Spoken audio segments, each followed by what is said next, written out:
The rain hammered against the cracked window of Jack Rayner's studio apartment, each drop a reminder of bills he couldn't pay, and a future he couldn't see. He sat on his worn couch, the same one he'd dragged from a sidewalk 3 years ago, staring at the prosthetic leg propped against the coffee table.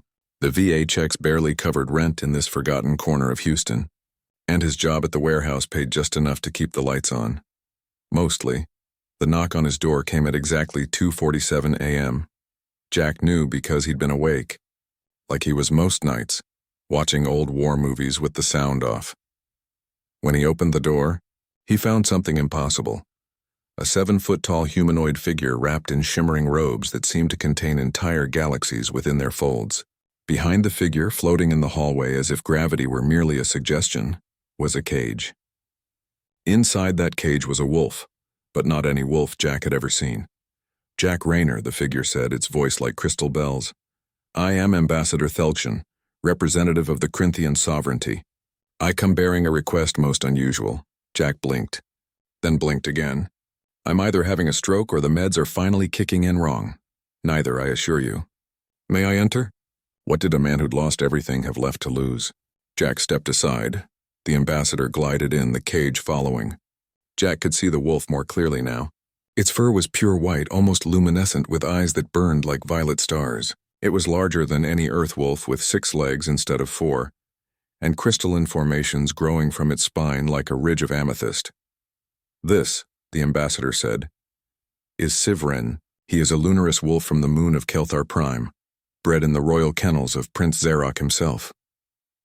Okay, Jack said slowly. And why is a space prince's dog in my apartment?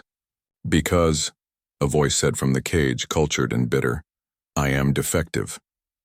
Jack's hand instinctively went to where his sidearm used to be. The wolf had spoken, in perfect English, with what sounded like a British accent. Sivren possesses full sapience, the ambassador explained, an unintended result of genetic enhancement. The prince finds this as distasteful. A pet that speaks back is no pet at all, he says. Sivren was to be terminated. Terminated. Jack's jaw tightened. He knew that word. Knew what it meant when command decided something was too broken to fix, I intervened. Thelkshan continued. According to Galactic Accord 779, any sapient being scheduled for termination must be offered adoption. I searched your planet's databases for a suitable candidate. Someone who understood both loyalty and loss. Someone who'd been discarded. Jack looked at the wolf. Sivren stared back with those impossible eyes, and Jack saw something he recognized. The look of a soldier who'd been told he wasn't useful anymore. Why me specifically? Your military record. 3 tours. Silver Star. You carried a wounded comrade 7 miles through hostile territory with a shattered femur. Then your government gave you a medical discharge and a monthly stipend that insults the sacrifice you made. The ambassador's voice softened. You understand what it means to be thrown away? Jack limped to the cage. Up close, he could see Sivren trembling slightly. You really talk? Unfortunately, Sivren replied. It ruined everything. I was supposed to be magnificent and silent, a trophy. Instead, I question orders and express opinions. Terribly inconvenient for a prince who values obedience over thought. Yeah, Jack said quietly. I know some officers like that. The prince wanted a beast. I became a person.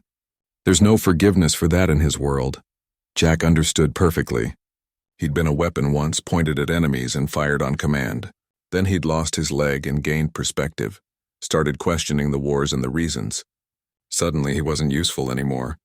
Just another broken thing taking up space. He looked at the ambassador. What happens if I say no? Sivren returns to Kelthar Prime. The termination order stands. No other candidate was found suitable. Jack studied the wolf. 6-legged albino alien and entirely too self-aware for his own good. You got any weird space diseases I should know about? I'm perfectly healthy, Sivren said indignantly. I simply talk too much. And you'd be okay living here? Jack gestured at the cramped apartment. It's not exactly a palace. For the first time, Sivren's eyes showed something other than bitterness. I'd rather have honesty in a small space than gilded lies in a palace. Jack laughed, a sound that surprised him. He couldn't remember the last time he'd laughed. Yeah, I get that. He looked at the ambassador. What do I need to sign? The paperwork was holographic and incomprehensible, But Jack signed anyway. The ambassador smiled, if that's what the expression was, and the cage door dissolved into particles of light. Sivrin stepped out cautiously, all 6 legs moving with predatory grace. He was magnificent and terrifying and absolutely ridiculous in the context of Jack's shabby apartment. "I eat approximately 3 pounds of protein per day," Sivrin said. "I can survive on Earth meat. I require intellectual stimulation and become irritable without conversation. I shed seasonally." "Hi, Sivrin," Jack interrupted. "Yes, shut up. You're home." The wolf's ears flattened and his tail lowered. When he spoke again, his voice was quieter. "Home? Yeah, we're both rejects, right? Might as well be rejects together." Ambassador Thelxian departed in a shimmer of light, leaving them alone. Jack grabbed 2 beers from the fridge, thought better of it, and grabbed a bowl of water instead. He set it down for Sivrin. "Can't promise much," Jack said, settling onto the couch. "Money's tight. Place is small. But nobody here's going to tell you that talking makes you defective." Sivrin lapped at the water, then sat beside the couch. "For what it's worth, I think losing a leg makes you no less a warrior." Jack looked down at him. "Yeah? I've studied human military history. Some of your greatest fighters were wounded," and continued. "You carried a comrade 7 miles on a shattered leg. That's not weakness. That's extraordinary." Something in Jack's chest loosened, a knot he hadn't realized he'd been carrying. "You looked up my record?" "The ambassador provided it. I wanted to know who might take in a talking wolf."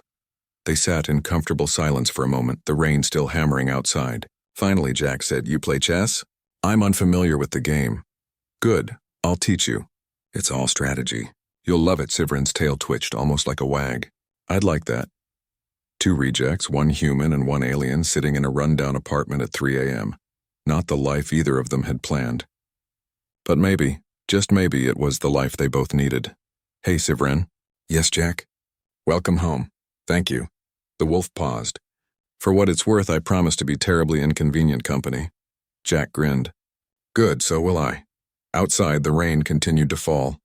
Inside, 2 discarded soldiers had found something neither expected: a second chance.